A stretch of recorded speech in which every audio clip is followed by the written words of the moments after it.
شروع اللہ کے پاک نام سے جو بڑا مہربان اور نہایت رحم کرنے والا ہے۔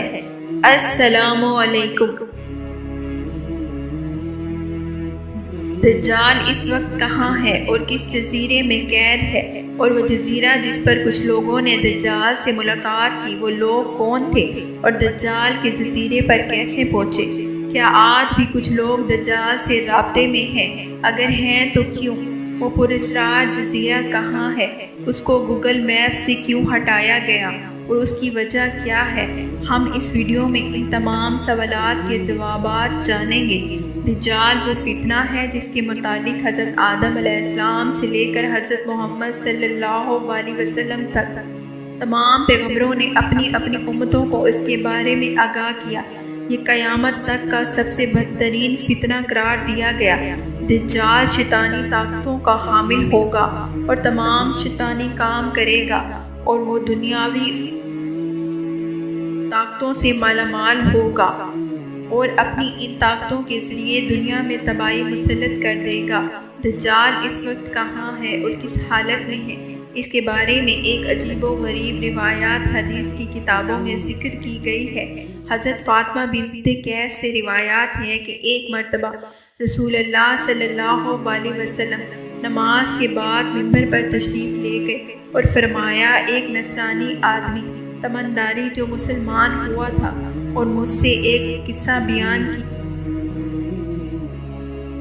جس سے میرے اس بیان کی تصدیق ہو جائے گی۔ جو میں نے کبھی دجال کے بارے میں تمنداری سے سنا تھا کہ وہ ایک بڑی کشتی میں سوار ہوئے جس پر سمندر میں سفر کیا جاتا تھا، اور ان کے ساتھ مختلف قبیلوں کے 30 آدمی اور تھے۔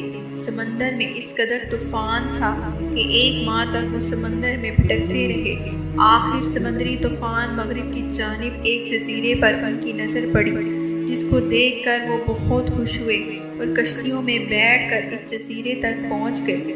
جب وہ جزیرے پر گئے تو انہیں ایک جانور قسم کا بڑا بدنما جانور نظر آیا جس کے جسم پر سارے بال تھے۔ لوگوں نے اس سے کہا، اے کمبخت، تو کیا بلا ہے؟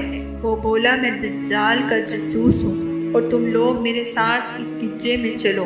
وہاں ایک شخص ہے جس کو تمہارا بڑا انتظار ہے۔ وہ اس کے ساتھ اس گرجے میں پہنچے تو انہوں نے ایک بڑا ہیکل نما شخص دیکھا۔ اس سے پہلے ایسا کوئی شخص نہ دیکھا۔ اس کے ہاتھ گردن سے ملا کر زنجیروں سے نہایت ہی مضبوطی سے جکڑے ہوئے تھے۔ ہم نے اس کو کہا، تو کون ہے؟ تو وہ بولا، آخر تم کو میرا پتہ لگ ہی گیا، اب تم بتاؤ تم کون ہو؟ اس نے کہا، ہم عرب کے باشندے ہیں، ہم ایک بڑی کشتی میں سوار تھے، سمندر میں طوفان آیا اور ایک ماہ تک رہا، اس کے بعد وہ رکا تو ہم اس جزیرے پر پہنچ گئے۔ اس نے کہا، مجھے بتاؤ کہ لسمیان کے کھجور میں پھل آتا ہے؟ ہم نے کہا، ہاں آتا ہے۔ اس نے کہا، وہ وقت قریب ہے جب اس میں پھل نہ آئے گا۔ پھر اس نے پوچھا، اچھا بحر تبرہ کے بارے میں بتاؤ، اس میں پانی ہے کہ نہیں؟ ہم نے کہا، بہت ہے۔ اس نے کہا، وہ زمانہ قریب ہے جب اس میں پانی نہ رہے گا۔ اس نے کہا، اچھا نبی امی کا کچھ حال سناؤ۔ ہم نے کہا، وہ مکہ سے ہجرت کر کے مدینے تشریف لے گئے ہیں۔ اس نے پوچھا، کیا عرب کے لوگوں نے اس کے ساتھ جنگ کی؟ ہم نے کہا، ہاں۔ اس نے پوچھا، اچھا پھر کیا نتیجہ رہا؟ ہم نے کہا، وہ اپنے گرد نواح پر غالب آ چکے ہیں اور لوگ ان کی اطاعت قبول کر چکے ہیں۔ اس نے کہا کہ عرب کے حق میں یہی بہتر ہے کہ وہ ان کی اطاعت کریں۔ اس نے کہا کہ میں اپنے متعلق بتاتا ہوں کہ میں دجال ہوں کہ قریب ہی مجھے یہاں سے باہر نکلنے کی اجازت مل جائے گی۔ میں باہر نکل کر تمام زمین پر پھروں گا، 40 دن کے اندر تمام بستیوں میں داخل ہو جاؤں گا سوائے مکہ اور مدینہ کے۔ ان دونوں مقامات پر میرا داخلہ ممنوع ہے۔ نبی صلی اللہ علیہ وسلم نے اپنا عصا ممبر پر مار کر فرمایا، یہ طیبہ ہے، یہ طیبہ ہے۔ میں تم کو یہی بتایا کرتا تھا، جان لو دجال نہ تو سمندر میں ہے، نہ ہی وہ یمن کے مشرق علاقے میں ہے، بلکہ وہ مشرق ہی میں ہے۔ نبی صلی اللہ علیہ وسلم نے مشرق کی طرف ہاتھ کا اشارہ کر کے فرمایا، ان لوگوں نے جس جزیرے پر دجال سے ملاقات کی تھی اس کا علم آج تک کسی کو نہیں ہے، لیکن اس کے بارے میں بہت سے دعوے کیے جاتے رہے کہ وہاں جہاں دجال قید ہے۔ بعض لوگوں کا گمان ہے کہ بحر عرب کے سکوٹرا نامی جزیرہ ہی وہ جزیرہ ہے جہاں دجال قید ہے۔ یہ جزیرہ نہایت ہی عجیب و غریب ہے۔